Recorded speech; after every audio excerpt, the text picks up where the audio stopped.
How's it going, chumps? Welcome back. We now have a Tasty Trade account with the change, um, small account challenge.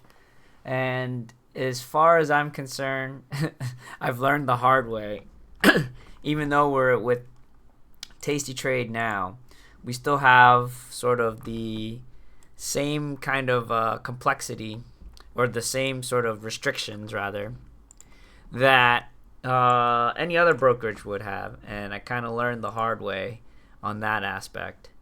So, despite being able to be on a different brokerage, we will still have to obey sort of the day trading pattern rules. So, unfortunately, I can't make aggressive SPX daily moves, or else I'll get flagged as a pattern day trader. So I can't make those sweet daily gains. But what I can do is go weekly.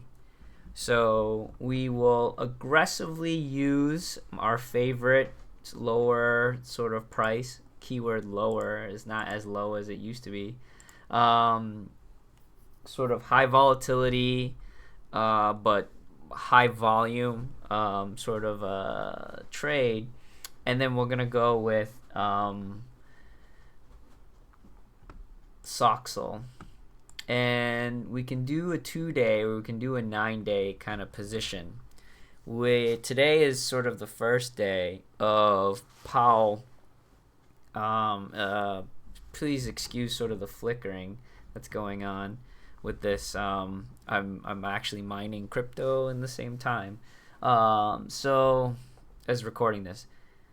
So Powell just spoke in front of Congress, particularly I believe it was either the House or the Senate, and then he's gonna do it again for the other body of Congress. And so what we're gonna do is we're going to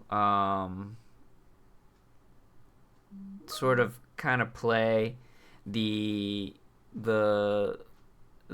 notion that the market has definitely, I mean, from the moment he started talking, the market's pretty much rallied up, and we were at like pretty much all-time highs. And then now we're sort of bleeding off, and I have a funny feeling that we'll probably just bleed off. This is actually a 2-week view. Let's look at today. And it's still the same thing. It's not like much has changed. I'll do a 5-minute candle. So we are at all-time highs, and then now we're bleeding off. And I'm going to use sort of this amount as a base. Hopefully you guys can see this, but unfortunately, unlike the browser view from Thinkorswim, I can't exactly zoom in on those values. So just trust the numbers that I'm sort of saying right here. We have 49.21 as kind of like this base value right here, just before all the craziness has happened. All the volatility came in, markets are rallying, markets are settling down. I have a feeling that we'll just sort of base out right around here for tomorrow. That could be the plan for a 2-day trade, is that 49 and some change is pretty much going to be exactly where we're at, and then we can play that short term. And then simultaneously, for the long term, on Friday we're going to get some data out here, and I think the data might actually, oh man, this is not going really well.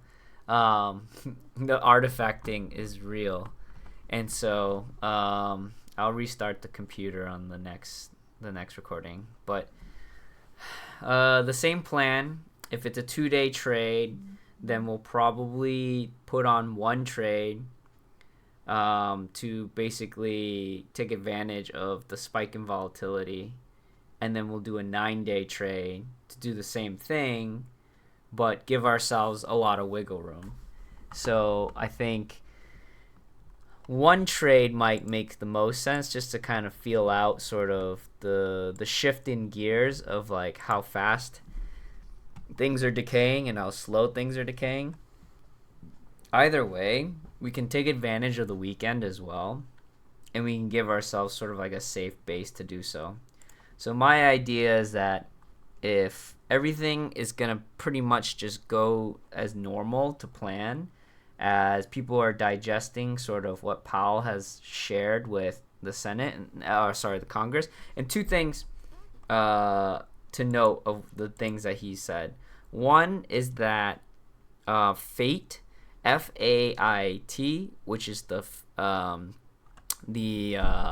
I forget what the F stands for, but it's the average inflation target. That is what they were originally using to sort of make sure that they target, use as their metric to target sort of the interest rate increase or decrease, right? In terms of what they were targeting for. In terms of using that, he basically just admitted that he was not using those values, which is kind of bizarre to me. The second thing was that he acknowledged that there will be some issues with the banks, some banks, and a small number of them. And that's kind of the first time he's like saying at first, oh yeah, all the banks are not in any kind of issues, and we have the ability to save them, manage them, and everything looks healthy. But he did manage to actually admit that there was some issues going in there.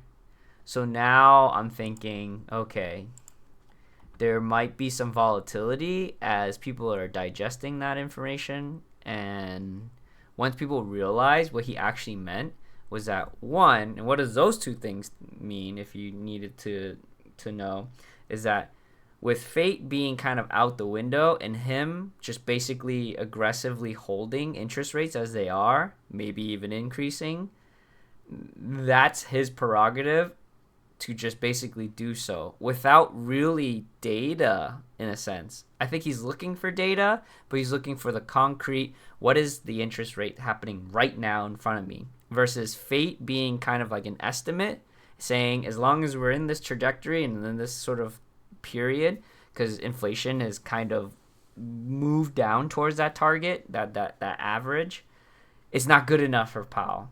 And so now he's moving off the rails in the sense that he's, or going rogue, and he's really aggressively trying to make sure that he wants to see it for himself.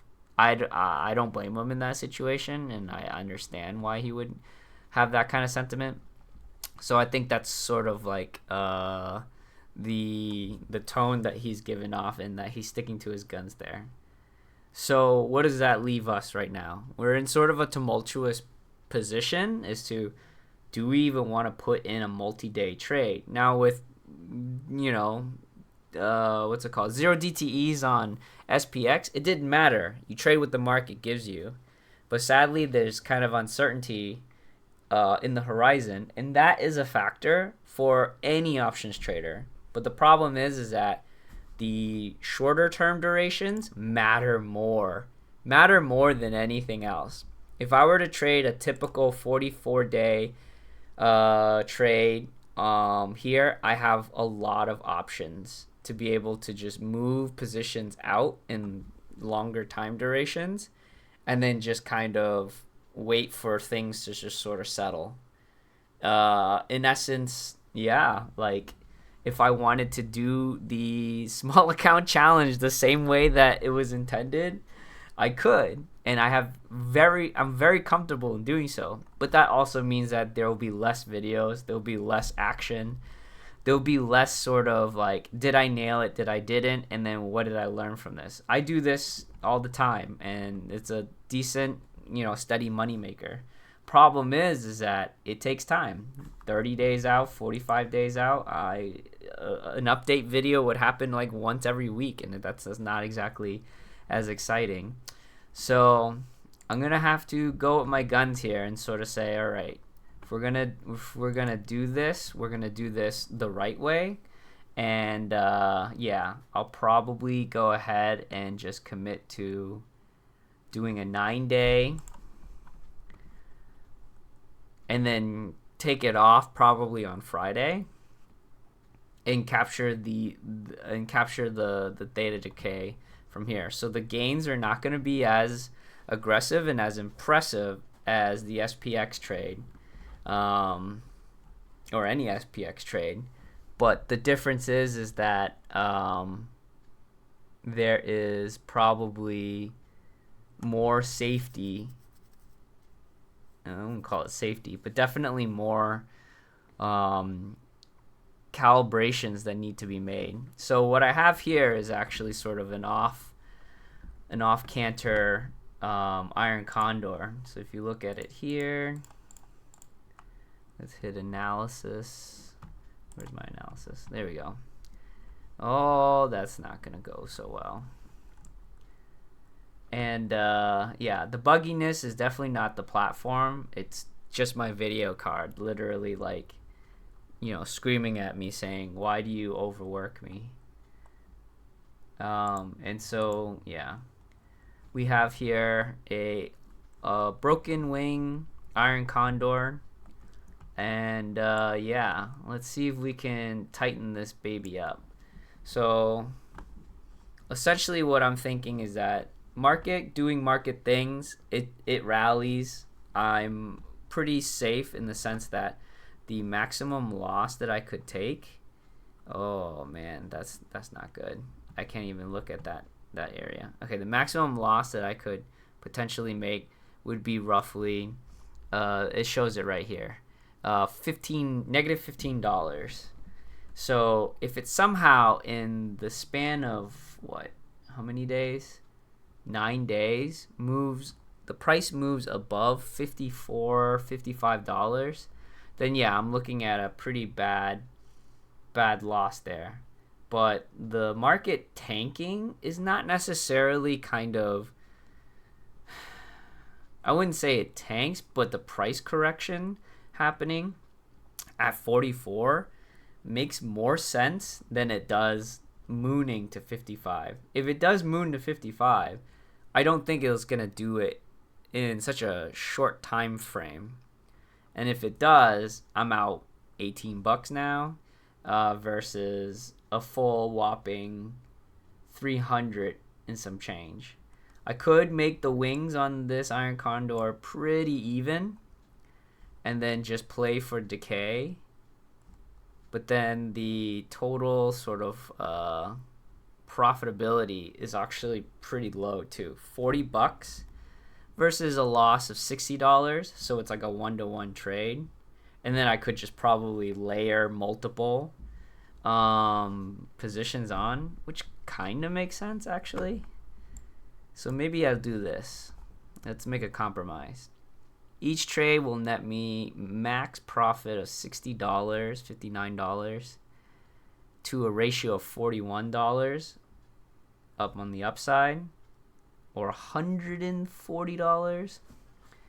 So it's a 1-to-2 loss on the downside.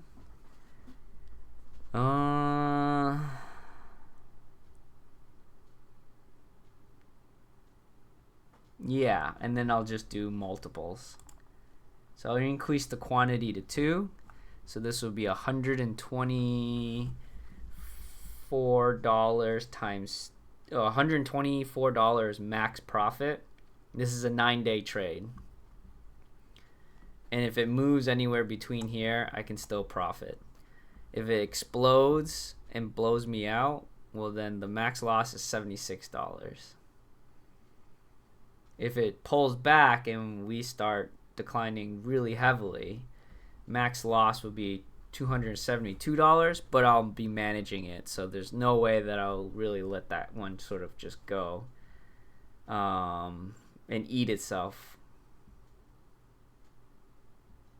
So in that case, yeah, if I'm gonna manage it, I'll probably make this tighter and make the profits go up more, so 150, and get a much tighter loss, because it's more likely that the market probably explodes out of my parameters than it does drop like a rock. The only difference is if there's some new piece of information coming up with the jobs numbers and CPI. And those are the two variables. And so far, the jobs numbers have been pretty steady in terms of being on the high side. So I think we should be in good shape here. So let's put this trade down. 2 of these broken wing iron condors. Let them trigger. May have to lower my expectations on that premium.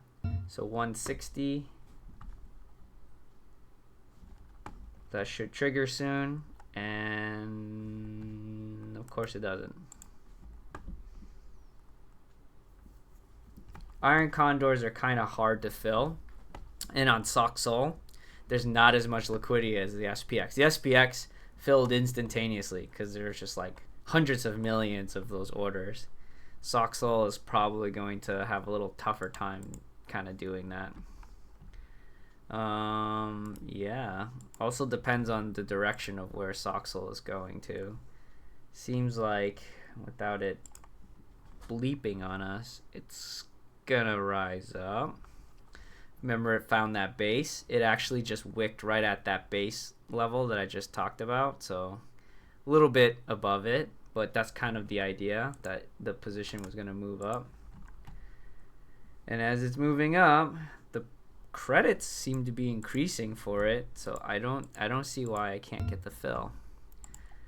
And it mainly has to do with because of the iron condor, 9 days to go. It's not really like a short traded options kind of contract.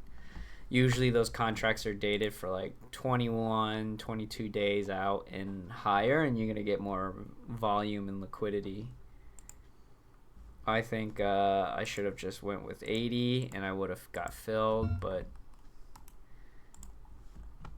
now I have to suffer because it's moving up, and it's already moving in the direction I wanted, and I didn't get a fill, and so I'm paying for it in terms of the credit I received. Come on, let's get the fill. Let's get the fill. Jeez Louise.